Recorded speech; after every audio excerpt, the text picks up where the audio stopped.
Good evening, everybody. Welcome to your Monday night's edition of Not Another Rangers podcast. And it's only me and Scott tonight. Nobody's wanting to come on. It's that depressing. Things are getting that bad. They don't want to have to repeat themselves. So they're not. It's only going to be the two of us talking for the. And Scott's even worse. Scott's on for his second show the night. He was on Heart and Hand and Northern Ireland Bears, which I tuned in literally the last minute when you were speaking, Scott. So sorry I never got to see it. So you were on twice today talking about Rangers. I know William is in a kind of same situation as we had. Baz is unavailable, so he's going to do it himself.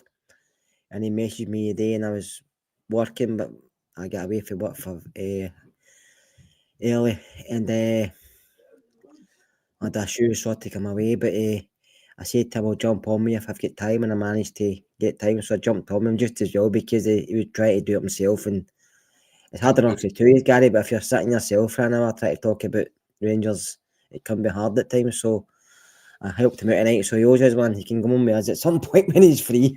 So if you're watching, William, that's it. You know you're due on with us another time. So William only had one person himself and had to get drive Scott in. We've only got two of us because again people. So Ricky's actually working and Cameron's obviously just doesn't want to talk about Rangers right now.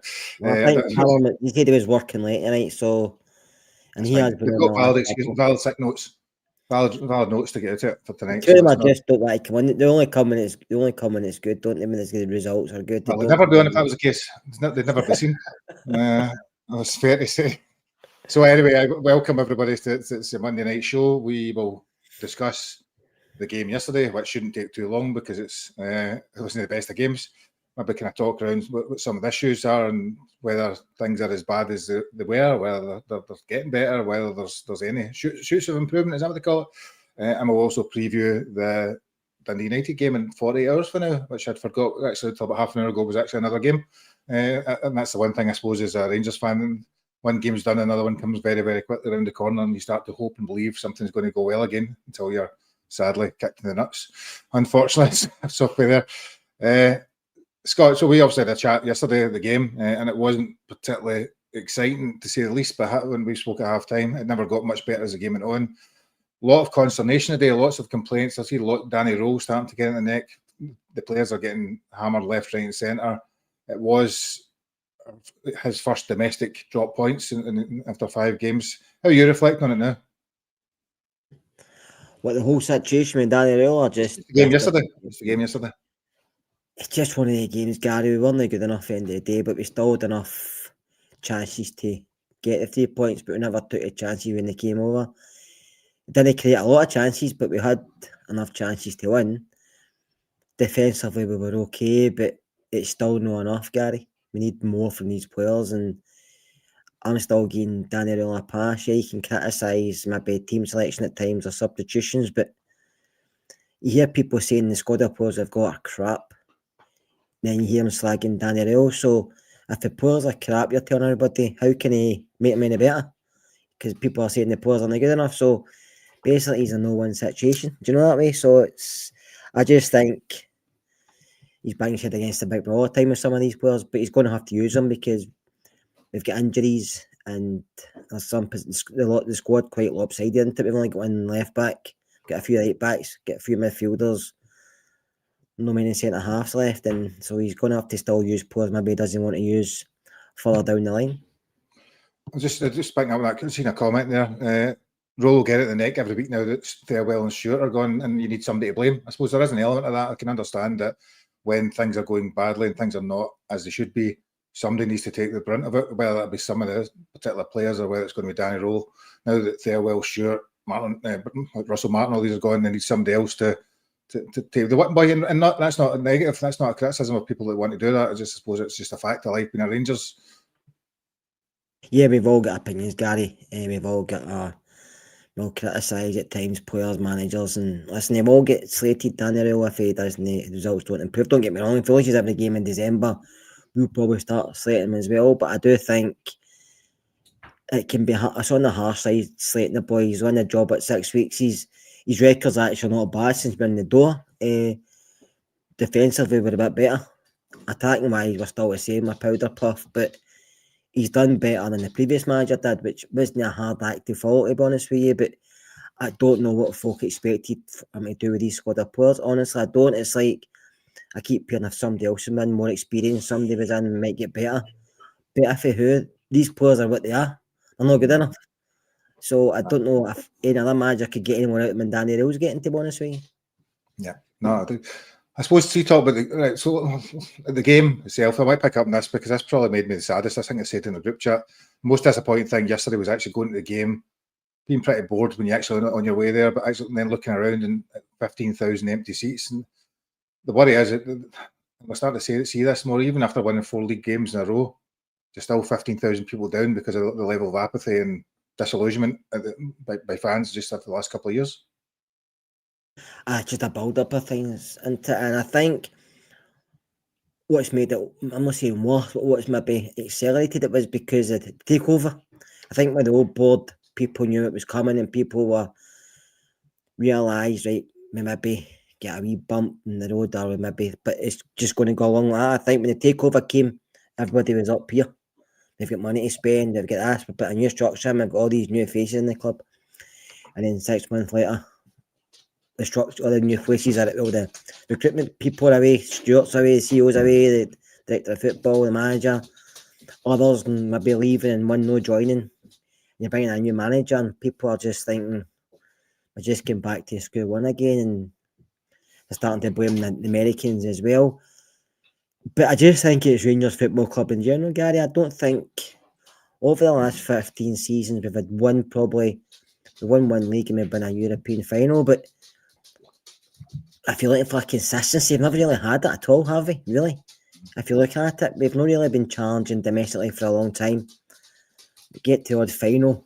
Gio won the Scottish Cup, come on, won the League Cup. But we've not really been challenging sustainably. So it's not just this season. I think it's just a accumulation of things. But I think the takeover put everybody up there. And because it's not worked out, everybody's had a big slump. And people aren't going and they paid their season ticket money and they're right, they can go, they can't go. I know other clubs maybe say, like, don't go for, I've mentioned it before, you don't go for 2 or 3 games, you can take your season ticket off you. But I don't think Rangers in a position to do that because I don't think anybody else would buy it at this moment in time.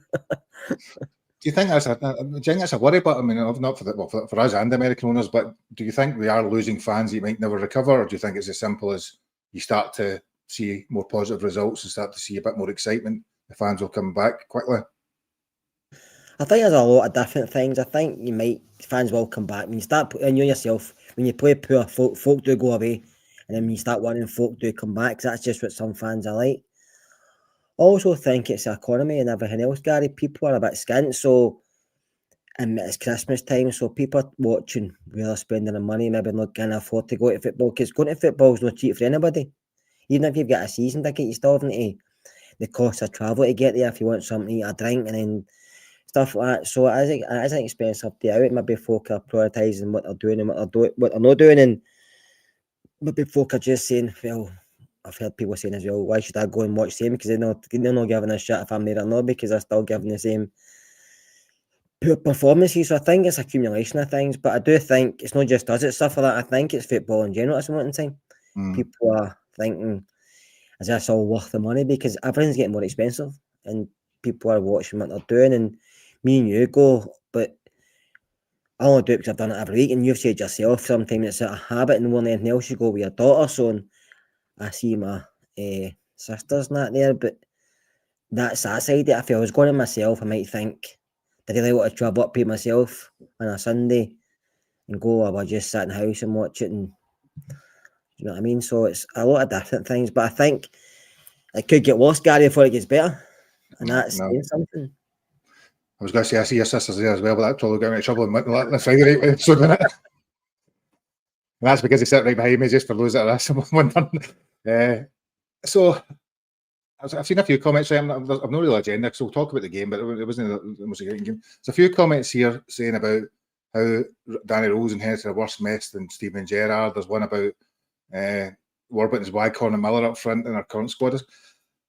How, in terms of the last 8 years since we came back into the Premier League, where do you see this squad? Is it worse? Is it better? Is it as bad potentially as the squad that came up from the Championship with, I don't know, Kenny Miller, who else was at Wycombe, who else was there? Barry Mackay, all these ones at the time. So, or is it all relative in some ways? So, it's worse than it was a couple of years ago, as opposed to not as good as it was 8 years ago. Listen, if you look at Wycombe and Kenny Miller, I would take Wycombe and Kenny Miller over our 3 forwards now. Take one of them, or both, three of them would be good. Barry Mackay's probably better than our wingers we've got now. I think just because of much money we spent, Gary, I think the money we spent this summer, we should be better. But I think football has changed over the last 8 years. I think you don't get value for money anymore in the transfer market. I think you have to be clever. I think players are earning far too much. And because you sign somebody for £8 million, £8 million 8 years ago, you'd be a world beater in Scotland. £8 million these days, he's struggling badly, and it's not the boy's fault. But like I said to you before, it's a signing we should have done when you're winning. Yeah. Player trading model, everybody's looking at it really big now, but when you're winning trophies and you've got a strong squad of players, you bring something in like slightly similar to what we've done with Mega Man. I know I mentioned that before on another pod, but when you dig him in there, come on, didn't throw him straight in. You nurtured him, didn't he, for a while, and brought him in on and off, and then he get thrown in and he showed what he can do over time. Whereas Timothy's just in the door, and it's like we want him to score goals straight away, but he's not played a lot of football. He's not scored a lot of goals, and it's a big ask because he's in a team which was worse than last season. And that team doesn't get any, the forwards don't get any service. I know they're all poor at the moment, but they're not getting any service either. They're not getting service for the right positions. They're not getting service for the midfield. And whoever's playing number 10, apart from Mikey Moore over a very short period of time, he's the only one that's really done anything. So I think creative-wise, we're creating very, very little for any striker. And any chances they do get, they have to take them, because if they don't, they're maybe not getting a chance created for them. But years ago, we had strikers who maybe miss 3, 4, 5 chances, but they were getting a chance to redeem themselves. Now we're not getting 3, 4, 5 chances. Yeah. We were talking very briefly before the pod came on about striking, creativity, and actually getting opportunities. So I suppose there's always that argument about, does a striker not score because he's not getting any chances, or does he not get any chances because he's not in the right position or not doing things for himself? Do you know, Dessers is a good example of that. The Dessers create a lot of things for himself just by his movement, or he's bustling about the place and missing half a dozen goals. Czerny, who created most of the things himself, do you know, and even Egeman, who's individuality. So we've got 3 attacking players probably that are not creating anything for themselves, and that's probably the biggest drop off. I don't know what the goals are. I've seen some. I think you put a thing in the chat, or Cameron did maybe, about how, what was it, 50 odd goals they scored last season between them. I think at this stage this season they've scored 3 strikers. I mean, Egeman won it. I know a lot of people are talking about Egeman wanted to leave. He didn't want to be here anyway. Dessers might have stayed, because I think Dessers, even though he was lambasted by a lot of people, myself included, and he was like, Marmite, you loved or hate him, didn't you? But I think he was suited to Scottish football, just the way he played himself. Because I don't know where he is at the moment. I think it's Panathinaikos. Am I wrong? Is he there? I don't think he's scored a lot of goals, because I think he was suited to be there. But also, I think with Czerny being there, helped everybody up front, because Czerny created so much. The front, the two of them, Dessers did create at times for himself. Whereas this season, we've got a striker up front, like Miovski yesterday. Miovski with Aberdeen was bullying our defenders when he was at Aberdeen. He was creating stuff, he was running into stuff. With Rangers, he looks lost. I mean, yesterday he was back again, the halfway line, looking for the ball. I mean, he's supposed to be a penalty box striker, but he's getting frustrated. So, was he looking for after his touch, but Scott, to be fair? See where it went after his touch. I still think he'll score goals if he gets chances. I do, honestly, I do. Danilo, he wasn't really getting in the picture last season because other people were better. I think he's one that has to leave. Shamati's just a signing we never have made, but he's here now, so I think we have to get better in to nurture him to help him on the road if we're going to keep him. But I think if we get create chances, I think Miovski will score goals. But if you get an offer in from him, or he wants to go, then you take that as well. No players unsellable. If anybody can give me an offer, it's decent.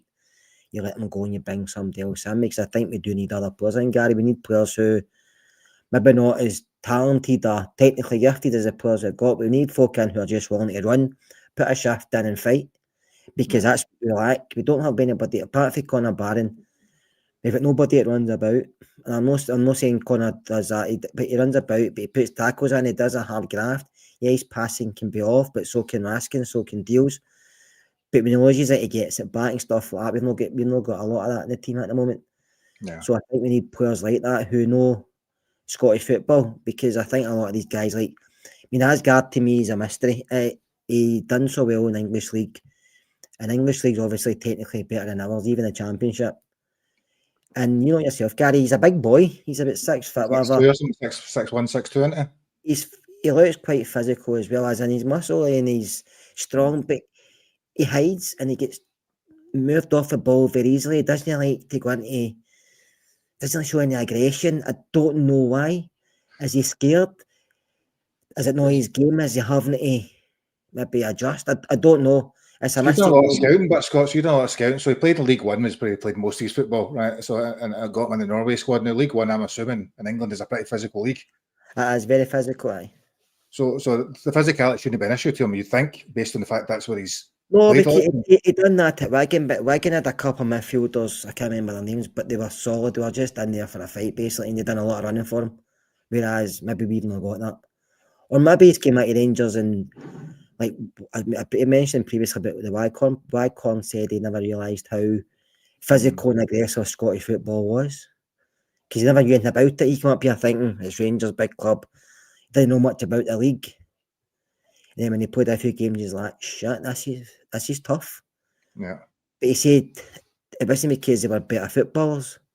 They wanted it more. They were aggressive. They were fighting. They were pushing you and nipping you and saying things to you. And see, you didn't get that previously where it was before, because it's more cultured as in the league with football wise. So maybe when these players come up here, they have to develop that. And again, I know Hitler took a while, but Hitler was in a team with a lot of good players. We've not got that luxury, so these guys have to come in and hit the ground running. And if they don't, we want rid of them. And the bonus I think Asgard, Rothwell, others we've signed for England like Aarons, I think they've all well known down south that they'll get a club anyway back down there. But they're going to go back with a bit of stigma to them, saying, you failed in Scottish football. And it's on their own heads. It's not anybody else's. It's same as failed, no anybody else, because when you put on that shirt, it doesn't matter who you play for. You have to try. And I don't care if they play bad, Gary, but if you see them putting an effort in, you're I'm not saying you're over the moon, mate, but you're thinking at least they're trying, even though they're not playing good, because we don't all work well every day. But they're not, some of them you think they're half-arsing it. Do you think that's the case, or do you think actually professional footballers, I always debate this one, I'm never really sure about this, professional footballers don't try, right? So I think you don't get to that level as an elite footballer at any level without having that professionalism, the work rate, all the stuff that goes with it. How much do you think it's more to do with confidence? Because a lot of time when you watch, I mean, Max Allen's a great example, but you can pick out a number of players, even Asgard, he seems to be back to goal, he's passing back, he's not really taking the thing. Max Aaron's doing it. How much does it do with confidence as opposed to work rate? I think a lot is to do with confidence. I also think it's a lot to do with the rest of his teammates as well. I think it's spread right through the team. I think you've seen that yesterday. We get to the manager did that in his after-match press conference. He said, we're getting to a point in the part where you're thinking, play the through ball or run, and then they turn back. But it's not just the one player that does it all the time. They all do it. Mm-hmm. Do you know what I mean? I mentioned that man. I know he wasn't great yesterday, but I said to you before, against Livingston's making runs, because I think if you just play a ball over the top to that man, you'll get better for him. Nothing silky, just play a ball over the top and say, run, hit the byline and get it across. Do what you can do, don't do anything else. But he stopped making the runs because he's thinking, I'm not getting the pass. So what's the point of running? Yeah. So it's spreading through the whole team, Gary. It's not just one or two. It's spreading through everybody. And yesterday at half-time, I was saying to you, I mean, Barami made that straight run yesterday and Falkirk were bamboozled for a second because somebody's run at us. Yeah. It's not going side to side and had to foul him. And all he done was run with the ball in a straight line because we don't do that stuff. Basic, simple stuff we don't do. We overcomplicate it, but we're very safe. We don't want to take a risk because we'd rather not take a risk and lose a goal than take a risk and get the ball away because our confidence may be on the ground. I think that's kind of what Danny Rowe said at his press conference. I watched Jack Butland's press conference today as well, and it seemed to be the similar thing. You know, that there is not lack of confidence that's making, or a bit of fear, anxiety, whatever you want to call it. You know, that seemed to be the suggestion on it, that they're not, the safe passes are being played, so we're not creating enough because we're not playing as direct and as quick and as incisive as they should be, and in turn it's then meaning the game's slowing down, which in turn means they're not creating it, and it's a vicious circle over and over again. Seem to be the kind of suggestion, reading between the lines of some of the comments, and I think that's the question, is how do you get away from that? Because we won four league games in a row and then played reasonably well against Braga, so how do you get that level of confidence? You just have to keep moving forward, but I don't think some of these players ever get that confidence. Someone said in the comments they reverted to type, and some of them have, because that's all they know, and that's all they can do. How do we know that? How do we know what their type is? 13 of them are new. I know, but if you come into a squad of players like the new guys that come in, maybe playing different, and they're playing this way, and they see senior guys like Tav passing back, Raskin passing back, Suter moving it side to side, they think, fuck it, I'll do the same because they're doing it. Fair, if you watch it, whether you think they're playing well or not, Tav, Raskin and Suter are the ones that actually been passing it forward, and they've not necessarily been playing that well, any of them, but they've been the ones, and even Butland, it's the ones from last season that were the ones that were actually been the better of the players we've had. Not passing it forward enough, but Gary, because people have stopped running. Even if strikes are coming deeper and deeper and deeper to look for it because they're getting frustrated and they're getting the balls. And it doesn't have to be hard passes. The ball over the top does us in quite a lot. So the ball over the top can do other teams in. Just sometimes put a long ball. It's like they don't want to give it away. I fear they're losing it. And I fear they're getting criticised. And Aaron's already alluded to it, hasn't he? He said that he doesn't like that. So it's that. But I just think some of them I don't think are good enough for Rangers. Some of them I think are scared, and some of them I think are playing within themselves and they could play better. And Danny always going to have to figure out what ones he's trust to move forward. And it'll be it's hard because he wants to bring players in, but I don't like a January window. I think it's very difficult to buy folk because if teams are fighting for something, they don't want to let their better players go. Yeah. They may be paying over the odds, and then some teams will say, right, come back to us in the summer, or you're trying to sell players. It's very difficult to get the players you want in January, unless you've maybe already tapped them up before. But I don't like the January window, but I do think we need 3 players in, Gary. Just to show up. That later on, we'll come back later on in the pod, right, and say three players, because I reckon we'll sign 3 players, right? If we assume we're going to sign 3 players, we'll have a think about it as we're talking. People in the comments can do the same as well. If we're going to sign 3 players, 3 positions, maybe up to a maximum of 10 million, just assuming a figure here. What 3 positions if you could only sign for 3 positions, what would be the 3 positions you would sign? So we'll come back to that later. You can think about that now, Scott, and we'll come back. We'll maybe have a wee chat about the game first, and then we'll come back and look at where the actual biggest need is, because some would argue we need 11 positions filled, but if you can't, as you say, you can't do that all in the January window. And Andrew's straight in there. And save that till later, Andrew, because I'll forget about the comments later on. We'll put it back in again when we get to that point, so I remember.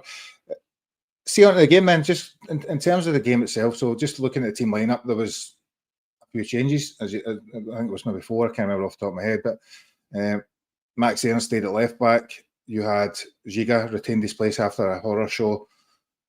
Bajrami came in, Ant-Man came in, Miovski came in, and somebody else. Barron, was it they 4 that came in?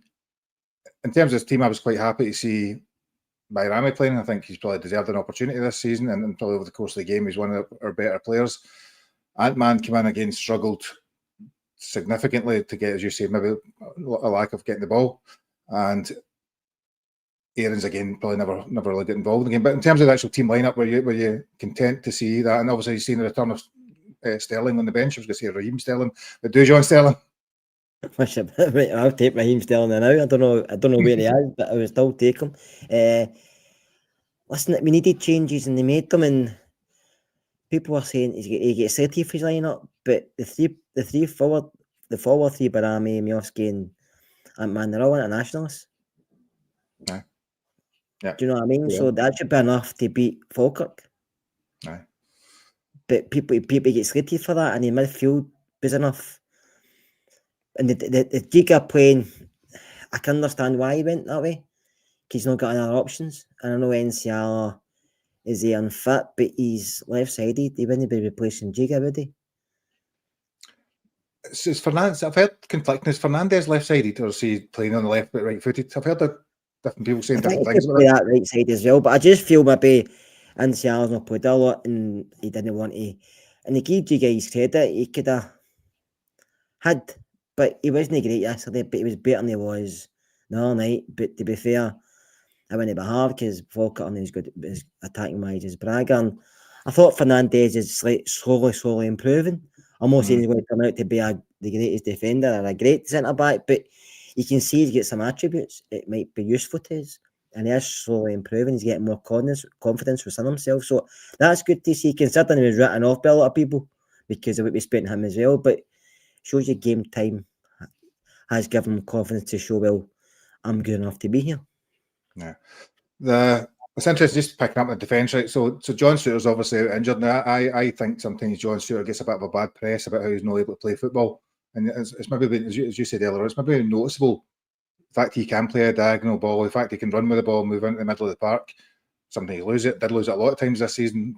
But what we don't have is somebody that can break the lines, to use that football terminology, when Suter's out. I don't know if you might be seeing that he's maybe a bigger asset than he was now that he's actually not there.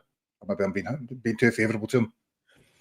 Probably a 50-50, Gary. I think he has limitations in his game like all our players have. I think he does make mistakes and he has get caught into the long ball at times himself, but I think he's probably only one of the back four that can play that long diagonal quite comfortably. And I don't think that's the strongest part of his game. I just think he's done it all through the start of the season under Martin. With Scotland, he done it once or twice, but he's got it in his locker, he can do it. And it's not even, you're just hitting the long diagonal like Connor Golson used to do and other centre-backs used to do. I mean, I remember Colin Hinge done it a few times and Navigat used to slate him. Don't hit the ball that long because he wanted it on the deck. But sometimes just that long ball worried teams because you get the pace there. Turns them around, doesn't it? We're not using the pace. We're not getting teams on the turn, like you said, where everything's played in front of them. Nothing's played behind them.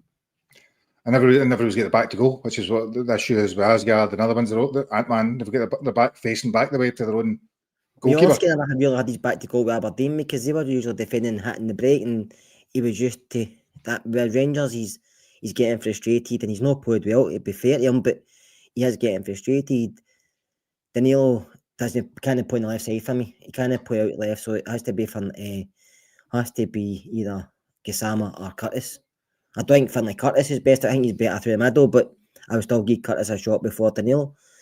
But like I said, see if actually getting teams turning, I might start to, what they do to us, we should be doing to them, because they just hit a long ball against us and it gets us turned and we start to panic. I just seen yesterday with Giga making a mistake, Butland messing up his goal kick and then Fernandez blocking it and then eventually getting away. And that came just a through ball. We don't do that because everything's neat and tidy. There's no risk attached to the way we play. It's like if you can keep the ball, something will eventually happen. But it's no, because the longer we're keeping it, the less likely are we to go forward. And teams are set in position because they know the readers like a book, they know what we're going to do. So we just sit with our backs to and they just other teams against us, Gary, but leave somebody up. Why do we never leave anybody up? I couldn't tell you, Scott. I couldn't tell you. I don't know the answer.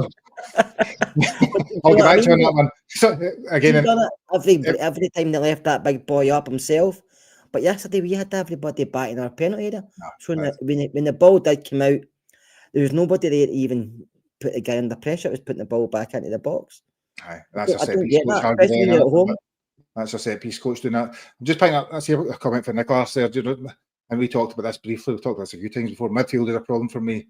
I can't hold on to the ball midfield or win the battle. Always struggle. I think the question mark for me about our midfield is that we've got Barron, Raskin, and Diamandi now. Diamandi's nice and tidy on the ball, not particularly incisive with a pass. Raskin buzzes about, but again, not the strongest passer. And Barron, actually, I think I said to you yesterday, he's weirdly skillful at getting out of wee tight situations, but then and running about. But again, his passing is pretty poor. And I think one of the challenges is we have a midfield three, particularly that don't have the attributes to break to play a pass through the middle, play a pass down the channels, and actually really create anything, or play it long diagonal. You're talking about over the top, which is maybe one of the things that's hindering us. And if you look at his last season, the three of them were there and they played at times, and usually it was Dio and Raskin, and they'd done relatively well. And you think that's good, but we had other guys in the team at the time who could create and score. But these guys are away, so looking for guys to create and score who's never really done it consistently for us anyway. So it's hard enough. Last season it was hard enough getting it from. This season it's even more because you say they've all got attributes they can offer us something, but it's not enough.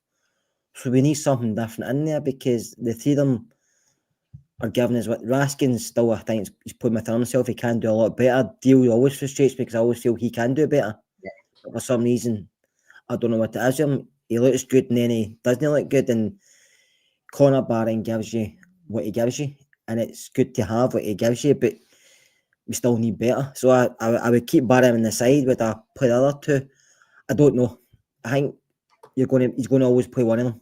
I think he likes it to be fair, but I think he's always going to play one of them. But I would bring in Lyle Cameron, who's not put a lot of games for various reasons, injury, personal circumstances and stuff. But you bring him in and play him off front man. I play him as a 10 because I think he's got the energy to get up and down, but he's also got instincts to make the late runs into the box or just to burn about the box and the ball's coming over if the ball actually gets over, that is. No, I'd agree. I think there's certainly a place for them. You always wonder why they're not getting an opportunity if there's a particular reason, but we'll maybe come with that as we talk about the team for Wednesday night and maybe there's a chance you'll play. So first half, Scott, I'm trying to think what happened. There was some decent moments, very slow, very passive. I think if I remember rightly, Conor Barron had a couple of efforts. One was straight at the keeper, the other one was just over the bar. Bayrami cut in, beat two men, really nice bit of skill actually, then kind of curled the ball round the post. I don't think there was an awful lot else in that, and I don't think Falkirk offered very much in that half either. It was a pretty non-event of a first half.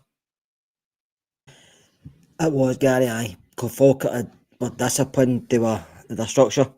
They weren't really breaking, and they were happy where they were. They knew we weren't a threat most of the time, and they were happy with just putting the ball in front of them and just sitting deep and hitting us in the transition, which they try to do at times, and we were struggling. The more we went half and on, the more we struggled because we were trying stuff that was getting off. But see, a couple of times yesterday, Gary, we got the ball either Tav or Aarons, and Ant-Man's very close to Tav and Barami's very close to Aarons, which doesn't help either because you're just going to play the wee ball back to him and then you're going to play it back again.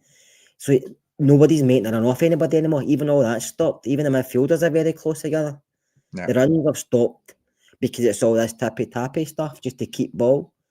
It's very, like I said earlier, it's non-risk. It's so we don't concede, and it's helped us defensively, but it's not helped us in another way.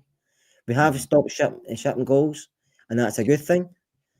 But we've stopped creating as well, which is a bad thing.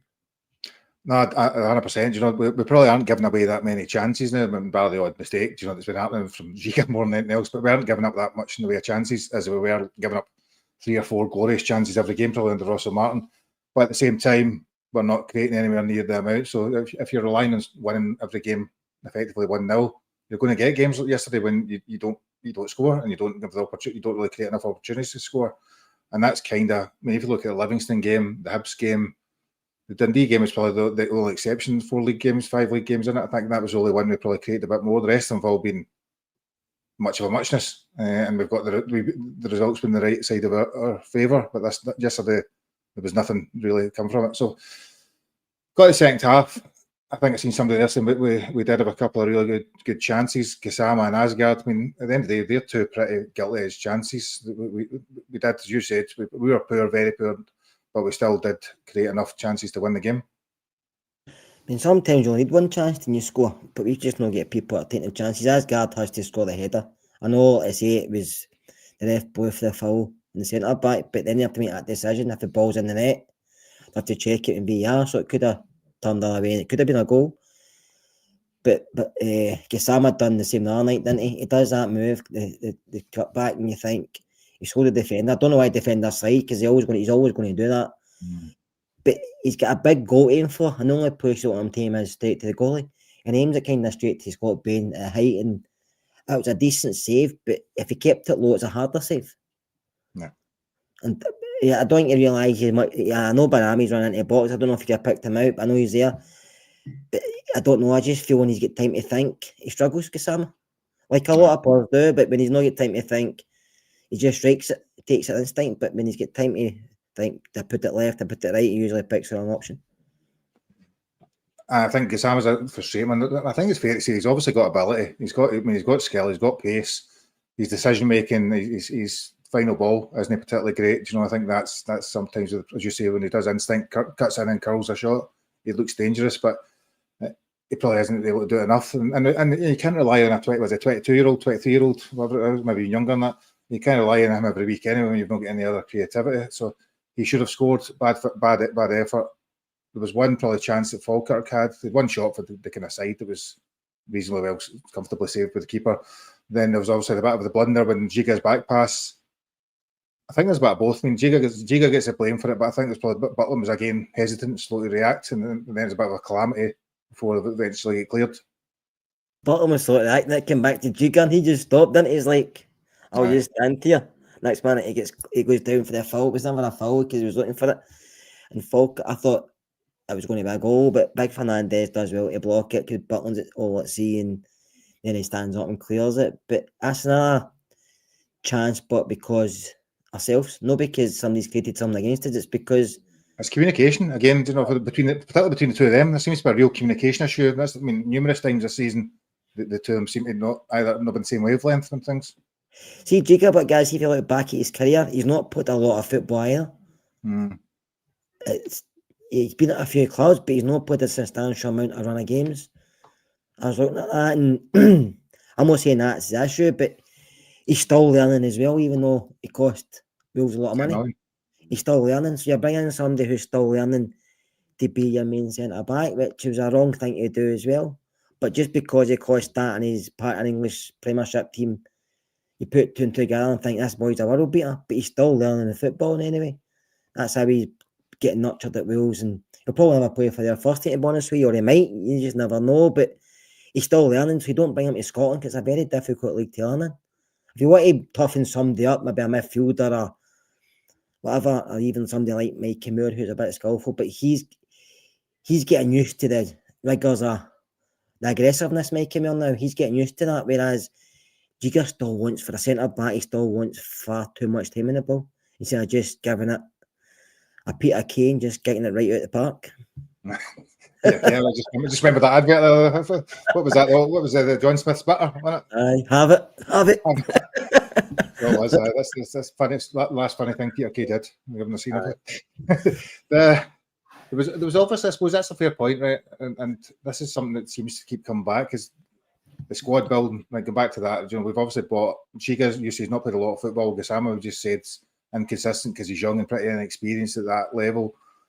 Ant-Man's only 23, Asgar's 23, Mikey Moore's 18, 19. There's a lot of players. Chamiti's 21, whatever he is.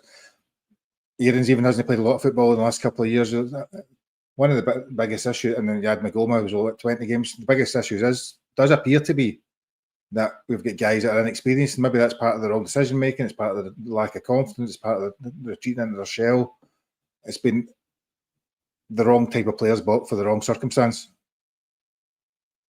100%. It's part of Thelwell looking at Scottish football and thinking anybody can play up here, and he went for these guys thinking they're all technically quite good footballers. They've played in England, they play with an English club, and I'll be a cake and I'll be a walk in the park, I'll be a cakewalk up there, and they come up here and totally struggle. And the only one who eventually started to find his feet was Mikey Moore, and then unfortunately get injured, but the rest of them are struggling with the aggressiveness yet, the pace yet. Just having about Scottish football, rough and tumble Scottish football, because our football, it gets slated by everybody, Gary, right? But it's a very difficult league to play in. You're either tough enough to play in it, or you shrink away and you have to go. And there's been a lot of players come up here acting hard, saying big things. I'm going to do this, I'm going to do that. I mean, they've come to Scotland and shat it basically because they found out they're not good enough. And sometimes it's the ones who come in quietly who are fine. I mean, Mike Moore's not said a lot. He's starting to develop a bit more. Obviously, we're not going to keep him. He's far too expensive. But Conor Barron played with Aberdeen. He wasn't in Aberdeen's team every week, but he did play for a couple of years. He's probably got well over 100 appearances, isn't he? Aye, but that's what I mean. He's used to it up here. Lyle Cameron's used to it with Dundee. So even though he was at Dundee, and he might not be the best player either, Lyle Cameron, but obviously, surely he can offer us something more energy-wise, aggressiveness, and a bit of fight than others are showing at the moment who don't deserve a game time. Asgard, Aarons, And man, I'm not saying they're bad players because obviously they're decent players in what they do, but for Scottish football, they're struggling badly. And you don't have the luxury of buying all these guys in and then taking their time with them. It's different maybe at another club, but at Rangers, we don't have that luxury. And I'm not saying we should be saying we're going to challenge. We should be challenging for stuff, but that's not us anymore. We have to bring guys in who are ready, and if you want to nurture, bring other folk, bring them in at a different time, or bring them in when you've got a better squad of players. Do you know? I'm just thinking of that comment you were saying about we've obviously brought in all these players, right, and they're arguably the wrong type of player, and Thirlwell's brought in the wrong ones. But see, if you think about it, right, if you look at when Gerrard was there, right, I'm just picking him as an example. We brought in guys like Joe Aribo, Borna Barisic, Calvin Bassey, and there's probably a lot more. Those three off the top of my head didn't start well. Took a while to sell. Joe Aribo, you look back at the things, the first season that he came off the bench most of the time. He was hardly playing. And that's the way it should be. The problem is that we've had to bring in these guys, put most of them in the team, and they're not ready for it, or they're not able to develop, settle, get into a rhythm, and they've not had the experience around about them to actually support it. That's the thing, Gary. But Gerrard also brought in McGregor, Davis, Arfield. That's what I mean. He brought in the spine as well. He had guys around about him who could nurture them and teach them, and take them through games. You had Golson at the back, you had Tavernier playing a lot better football. So you had guys in that. We've not got any in that. This team's not got that now. So you're asking guys at Smitty and other players to come in and hit the ground running, but you're not getting anybody in the park show them how to do it or talk them through games. It's hard for them all. And that's not making an excuse for them, but it is difficult. We brought in too many of the wrong kind of players for this time and this rebuild. 100%. Do you know, I'm not convinced that they're bad players. The majority of them, actually, I don't think they are, because they're international level players at either youth or senior level. So they're obviously technically good players. I just think they've bought the wrong type. Even things like bringing in five defenders, 4 of them lone players, all with little experience at the highest level. Just bad decision making. You know, you bring in, maybe if you'd bought, what's his name, Connor Cody was the one that we were looking at the time. If you got that experienced centre half, make it a bit more of a base to build on. Which probably takes us nicely. He's hardly played for Wrexham. Aye, he's doing Ryan Reynolds every night, but so he's having a great time. Got a poor game, never get picked again. So that takes us nicely back to the point of the question I was going to answer. About in the comments again, for those that put the comments in earlier on, your time is now. So we can sign 3 players in January, 3 positions, not 3 players, 3 positions only, because the likelihood is you will sign very little more than that, because January is a terrible window. If you can sign 3 positions only, what are the 3 priority positions you'd be looking to pick, Scott? Just 3. 3, I know. A left back. Right. I think Mahomes. First choice left back. I think Mahomes only on loan, Gary. We need somebody we can put in there. And I know he's missed a few games, but you don't know if that's due to the sports science stuff. I know I said it earlier, but you forget about that when these guys tell you this player's in the red zone, this player can only play this amount of minutes this week or that. The managers have to kind of go with that. They don't like it, but they have to go with it. Mm-hmm. I don't know if it's because McGowan only played 17, 19 times last season with Preston, which isn't a lot for a season, but this season he's played quite a lot for us in Europe as well. So unless he's thinking I can't play this kid every week because he's hitting these markers or whatever, I know that's the way they do it now. So maybe a left back. What age profile? Sorry, just for what age profile? Doesn't really bother me, Gary, as long as they're good enough. But I'll go with somebody probably mid-20s and older. I don't want to go for a youngster. It doesn't have to be the player trading model. Just somebody to come in and improve us, even for a couple of seasons. We just need somebody to give us a bit more energy and a bit more experience. But a bit of know-how in the football part, to be honest with you. We need a midfielder, but we need probably still crying out for a proper 6, somebody who... Former Stephen Davis type player that can dictate the game. Dictate the like game. Kenny McLean, even somebody like Kenny McLean, some would say. Kenny McLean, I think it's a no-go. I think it'd be very difficult to get Kenny up. Even but that type of player, somebody that can sit there and dictate. Even though Kenny would probably walk from Norwich up to play with Rangers because that's much a Rangers fan he is, but I think that's why they think it's a bit like Lauren Shackwell. It's a movie she made a few seasons ago, but we never did. But somebody that know how just can sit in there, see the play happening in front of him and dictate it, but tell others where to be. And play through balls, play a simple ball, but just keep the team moving. Somebody's sitting there giving instructions. We don't have that. We don't have somebody dictating things. Stephen Davis used to talk players through games. We don't have that. Lundstrom never, but Stephen Davis did. Stephen Davis, And even Lundstrom could sit there and pass the ball and do that sort of thing, and let the other players run about. So if you've got Barron, Diamandi, and Lundstrom's one of these guys, because he's leftist, people think he's better than he actually was. Oh, But aye. you remember all his flaws as well. But right, is that true then? So what have you got? Central midfielder, left back, one more. I'll go for another winger. So you're keeping those three strikers as your three. Right, another winger. What type? Right, left? I'll go for a left. So do you think Gassama should be the first left back, or do you think for that some reason Danny Rowell prefers him on the right hand side? He likes him right, but a lot of managers do. But they like the wingers on the other side, so they cut in, don't they? But I would go. The strikers too easy an option because it's very hard to get a striker, especially in January. But if there's one there, you go for it. But it's very difficult to bring somebody in who's going to score goals straight away. So I think if we create more chances, the strikers we've got will the tally will go up. But it's just creation. But we definitely need I need a left. I say a left back. We need another midfielder. We need somebody who can run the team better. We need actually more voices in the park. We need somebody that just, like I said earlier, can organise the team around them because nobody does it. To have shouts and balls, but nobody listens to him. Because even watching the games, sadly he's never done most of his career, but he's the only one that's actually shouting the players. The rest of them are all just looking about, and that's not actually helpful anyway. So we need more leadership, as you say, in the middle of the park. Raskin isn't even shouting anymore, isn't it? I think he seems to have kind of lost that little bit of Tiger mentality he had a few months ago. I think they all have, Gary. You look at them all and they're very quiet. It's like, I mean, Scottish not ours, right? We do need quality, but you don't have to spend a lot of money. It's just picking the right player. It's right positions, and actually can just solidify. William on the hand across to what I pod mentioned. Gogic for St Mirren, right? I mean, Gogic for St Mirren's, he's limited ability wise, but he does what he says in the tin, doesn't he? He defends, he's good in there, and he kicks things, either the ball or other players. But he's probably a better option for us at this moment in time than we've got just now, and he knows he's got his game inside out. Possibly, he's used to defending deep. It's a different style. I'm not saying he's a signing for down the road, but for this season next, he would help us vastly, and he probably wouldn't cost that much money. I don't know what's his contract is at Mirren, but his wages aren't going to be that high either, so it's probably a no risk one. I mean, somebody's mentioning Greg Taylor. I like Greg Taylor as a player, I have to say, but I wouldn't have him at Rangers. But there's players out there you could get, but it's who gets him. Is it going to go to the recruitment team that's still there? I don't know. Is it Danny Rowell's going to want, unless he wants certain positions? I don't know how we're going to do it, but there's experienced guys out we can go for.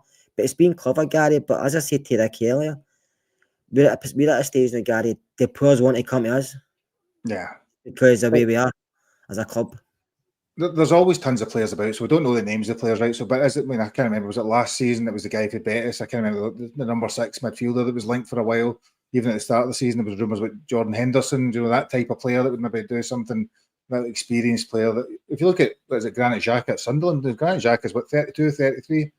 Paid 16 million for him now, phenomenal amount of money. But he's been the best midfielder in the league, arguably, based on the stuff he's doing. So it's not about ageness. That's ideally what you want is this kind of early 30s experienced player that's been and done it and can dictate the traffic in the middle of the park. For me, Nicholas asking why I would have Greg Taylor. I just wouldn't have Greg Taylor at Rangers. That's just my personal opinion. If he comes in, fair enough. But I just wouldn't have him. The guy's played for that much many years at Celtic and has made continual podcasts talk about how he's going to sign for Rangers and that anymore and stuff. I wouldn't want him. And Ryan Porteous, I wouldn't mind, to be fair. I know a lot of people don't like him, but I think he would offer us that bit of madness that we lack. I don't know. Is Mendy the guy that Scott McKenna is one we should have went for, but Scott McKenna is now. I don't know where he is. I can't remember who he's signed for. As a partner, Dynamo Zagreb. I think he's happy where he is, and he's playing a week for Zagreb. Good player. A bit of money, but there is players there. I mean, it doesn't have to be Scottish players. It can be players outside the UK. I mean, as long as it fits the model, and it depends what model Danny Rowell wants. Obviously, he must know players as well. Aye, I think looking at the comments, there seemed to be a left back. I think there's maybe a bit of a thing. Was striker seemed to be the one that was kind of popping up, and possibly a centre back. They were the kind of three most common ones. So I think the part of the problem is, I'd say a left back, a central midfielder, and a winger. I think creativity is probably key for me. So I would be looking at that. Sorry, Nicholas, you put he was a Rangers man. He was a Rangers fan for growing up and played in the Rangers youth team. He's talking about Greg Taylor, but he's been on recent podcasts over the last couple of months, I think, talking about how he would never sign for Rangers now that he's. And his old man changed his season to get fireworks to Celtic Park. Aye, there you go. As Scott so eloquently put in the comments here, he was Nick, but he's jumped ship. Aye. Which is fair. At the end of the day, football is just a job. If you get an offer to go and play with somebody, that's fair enough. But your whole family don't have to change allegiance just because you play with somebody. So that's how I want to have him back at Rangers. I know. Do you know, I didn't even know Ryan Gold. I forgot about him, Ryan Gold and Lewis Morgan. These guys that are over in America, for there. There's tons of players. There's millions of players. I was wanting to focus more on the positions than the players, because you could spend forever talking about particular players. There's a few players. I mean, I like a boy watching it, Kilmarnock, always have, but I've heard rumours that all his family go across the city as well. So if that is the case, he might sign for us, he might not sign for us. Some players I don't bother with. Some players it does. It just depends on your upbringing and stuff like that. But I think, he's not a guy who could come in and probably improve us straight away, because he's still young. Still young, but don't want that. I want experience and a bit of. For me, I want a spine. I want a bit of a spine. Do you know? So well, Mario's got a few good players, but when you're playing with teams like that, and then come to Rangers, is a big transformation. Aye, it's hard to bring that same form for the teams into the Rangers setup, because obviously everybody knows the jersey's heavier, the expectations are heavier, and a bad pass and you get 40,000 your back. Nah, it's totally different when if you go and bring in, I don't know, Callum Slattery, is that his name for Motherwell, or you've got the boy, what is it? You've got Hibs one, Joe Newell, guys like that over the years. Just because they're playing well at the teams they're at now doesn't mean to say it's a given when they move to, or Gogic, even picking him as an example, doesn't mean to say when they move to another team that then performs. It's about the recruitment team, Danny Rule picking the right positions, getting the right type of player, the right one that adds to the squad, not them as individual players. It's what they can do to make the squad better, because you're still stuck with the rest of the players. John saying this, Watson was similar to Cameron. I think Watson's more a deep line midfielder. He can get forward, but I think he can play the deep role. Whereas Lyle Cameron's more an attacking midfielder, isn't he? Because he scored a lot of goals in D coming from midfield. Creative attacking midfielder, Cameron, isn't he? Because he's more of that type of player. So we've managed to talk. I didn't expect it. We're already 50 odd minutes in. There we go. That's good going. Consider it's just the two. I think we do have a game on Wednesday night against Dundee United at Tannadice. Dundee United are a notoriously defensive counter-attacking team, as Jim Goodwin is. Even at home, I'd expect to probably still be much the same. They've had a bit of an up and down spell, haven't they? They've kind of been struggling on and off in the game. So I suppose we can't just keep changing the team over and over again, hoping that it gets better, because I don't think that's necessarily the answer either. There's something about me that actually we need to maybe get a bit of a settled formation, settled team, because changing it all the time is actually not helping any. But if you were looking at Wednesday, what would you be looking at in terms of changes? And is there any particular ones that jump out to you? Like, as in Magoma for Aarons, or whoever else, Lyle Cameron, Curtis, whoever else might be about? I would go with a 3 at the back, Gary. Oh, I hate it. Hate it. I would go with a Giga, Fernandez and Tav. Magoma at wing back outside, and the other side I'd play Gassama at wing back. Mm. And the 3 in my way apart would be Brahmi, Cameron, and Brahmi, Barron and Raskin, and I played Cameron Mimiovski. And let's see, Alexander the Asgard scored a beauty against him last time, so should we maybe be back in the team for that alone? That was one good 45 minutes. I like Finlay Curtis, but I don't know if we'll bring him in for the start. Mm-hmm. If it was me, I maybe would, but I'd play more up front. But I want to go 3 at back. I think the 4 were too open. We're far too open with the 4. Because we're not get good enough players for the 4. So I'll go with 3. And I think Tav's struggling at fullback. I do. I think he's getting lost. I think he's travelling into the part and then leaving space behind him. And right, Gary, who's actually telling this guy he can take set pieces? He's hit the first man constantly in Saturday weekend. Is that Scott Fry come in and just worked 1-on-1 with Tav as he worked with other people? And as for our throw-ins, they're pitiful.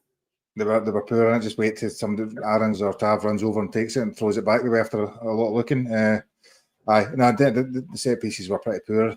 It's always difficult with set pieces, isn't it? Because it's always hard to judge whether the guys have not got to the position they're meant to get to, where the ball's been positioned or whether the ball's not been put in the right position. Any set piece, I mean, I don't mean as I mean anyone you watch, you're never really sure whether it's. A lot of times you just want a decent ball into the box, and then the person making the movement or somebody blocking and stuff like that. Like Arsenal work very, very hard on it, don't they? Very hard. Blocked things, aye. We didn't actually. The chance Asgard missed, you said, I think it was all blocked, and he got to the back post completely free, which is right. That one in the braids, it went that way, didn't it? Aye, I went I don't know haircut like me, they went straight, but he had the braids and it went that way. That's what ruined it for us. I'd have missed it, but I'd taken off my specs and missed the ball completely. I'd like to see Finlay cut the start, but I don't think he will. But I think I'm hoping Cameron starts. So either we are for it back, but I'll go with a 3. That's just my preferred option. Rothwell takes decent set pieces, but Rothwell's out of the picture. I don't know where he is. I think somebody said earlier on in the comments is Rothwell out with Ricky now because he's neither been seen. So possibly. Do you think he will change it? Or because sometimes sticking your game around the games, but he's also like to Gary. He's struggling to trust some players. So who's he mentioned when he's saying that? I know. I think there's going to be less game time for some of them. So it must be some of the players who are playing. Probably Asgard to some extent is just not really performing. But I think that for me, I can see Ant-Man. I think Ant-Man's been dreadful, right? But also he's been in for a game, out for a game, on for an hour, off for an hour. There's been very little consistency. So there's a bit of me does think just keep playing him because the only way you're really going to develop relationships, going to actually maybe get into a rhythm is by playing.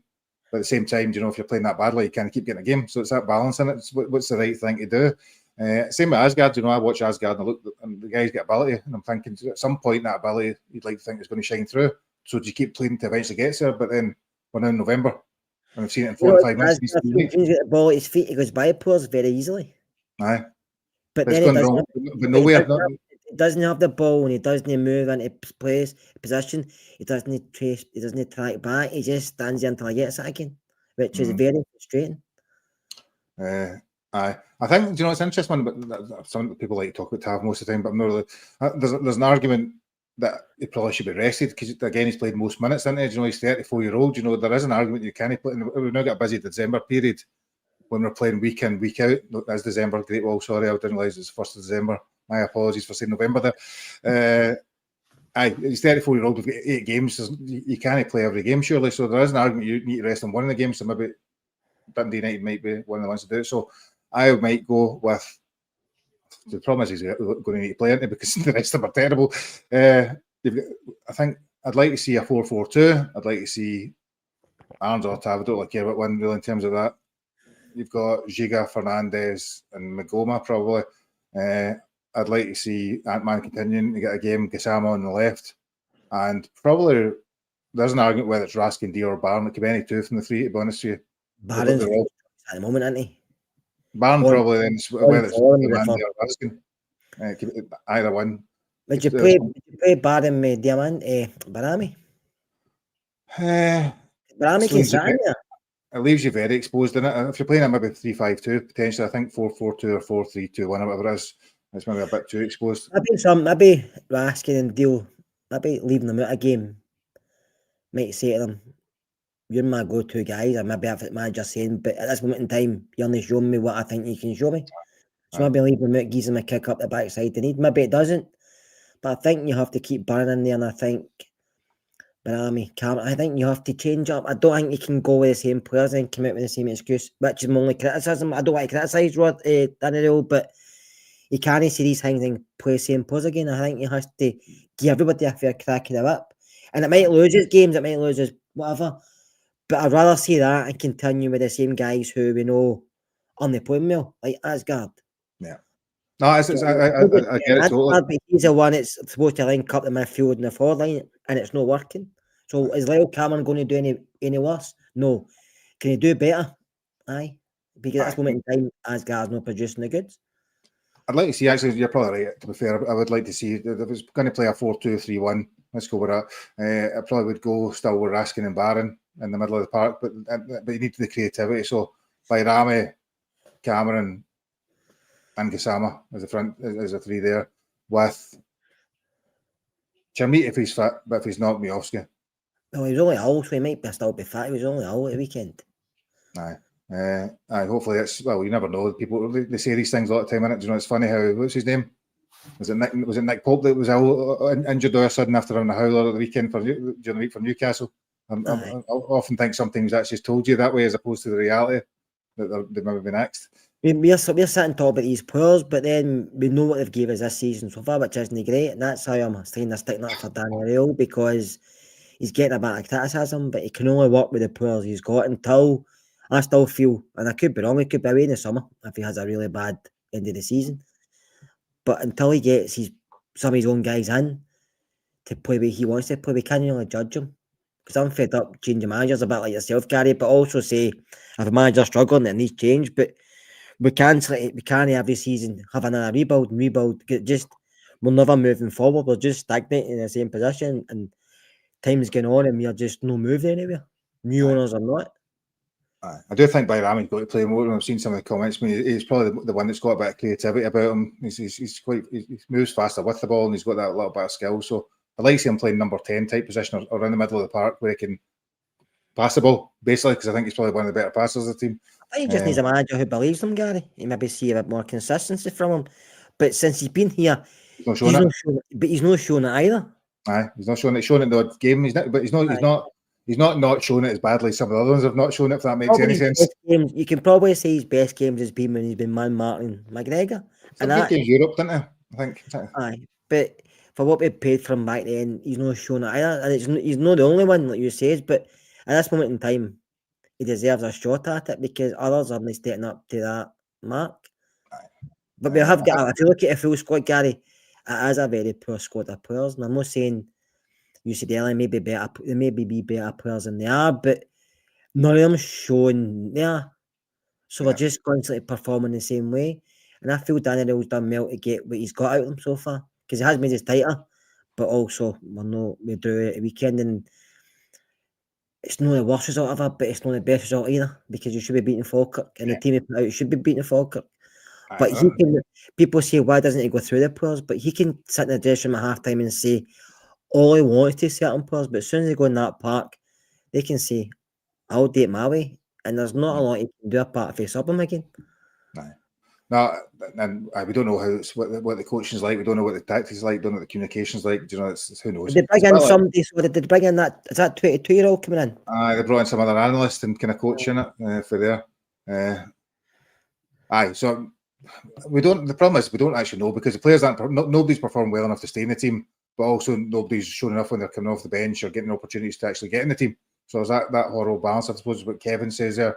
He's basically, the reason I'm saying played by Rami is because he's bad, but he's not as bad as the other ones up to now, and that's kind of it, which is a sad indictment of where we are as a team. So Daniel is unbeaten. Scott, do you think on Wednesday night at 10 o'clock he will remain unbeaten, but with a win or a draw? I hope we win, Gary, but I think it'll be a draw. I think United are okay. Falkirk up there and 1-3-0, quite comfortable. United are a big side. They're quite an aggressive side. Falkirk have got that game in them, as you've seen. They've got a couple of guys who are like that. We don't. So it depends how we handle the aggressiveness at Dundee United, because they've got a couple of big guys and they like to throw themselves about. We've seen that at Ibrox when they've done it. So if we can handle that, then I think we'll get a result. But if we don't, I think we'll get a draw at best. And Great Wall's got 2 each draw there as well.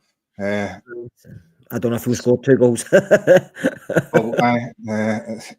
Maybe one each, aye. One each, and to be fair, Lau Cameron's a Dundee boy, isn't he? So, or he's obviously, I don't know where he's from Dundee, but he obviously played for Dundee for a number of years. So, the boys I know he's had injuries and personal issues and stuff, but he's been on the bench recently. He was ready to come on one game, and then he was told to sit back down. So why not give him a game? He's got someone to prove and someone to say to everybody, I'm still here, look at me, I can give you some you're maybe not getting at the moment.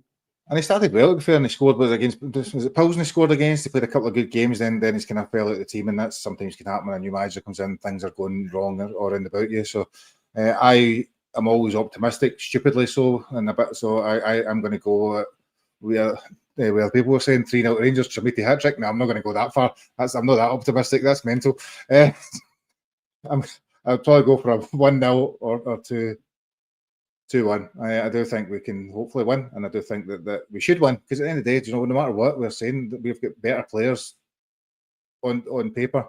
Sadly, we don't play on paper. Better players than Dundee United have in terms of international exposure and all this other stuff that goes with it. So I will go 2-1 with it. Just like Gary, earlier on the night, talent should beat hard work, but hard work actually beats talent, because That's that old famous saying. Our players don't work hard enough, and that's a problem. I think it's confidence. It's meaning they're freezing up, they're doing the wrong things, and they're playing the easy passes and all the stuff that goes with it. So we will see. Really, as Alexander says, really want to win. I think that's a good note to end the podcast on. So if they win, Gary, but that gets everybody thinking opposite way again, because that's what football's like. But if I draw a defeat, the criticism will come more, and you start thinking more negatively. But if we win, people will think, well, that's a good victory away, can't they? That's the way football is. It's strange.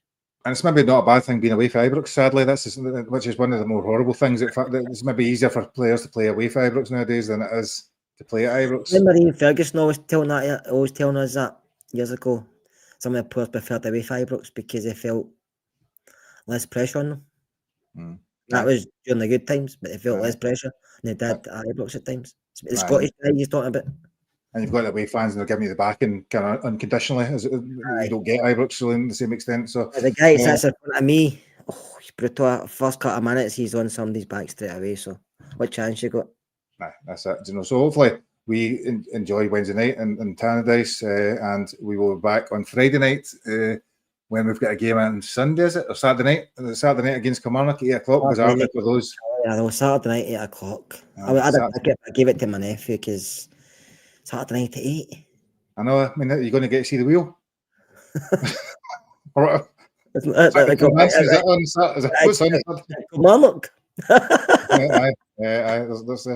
So I will be back Friday night to talk about obviously the performance on Wednesday night, which hopefully is good and hopefully positive, and then talk about the game against Kilmarnock the following evening. So thank you for watching, everybody. That's who knew me and Scott could talk for over an hour about what was one of the most boring games I've ever watched. Fortunately, we didn't talk about that in a lot of detail because it was been done 50 minutes ago. Thank you, everybody, for watching. We will see you again on Friday, and take care. Right, bye now.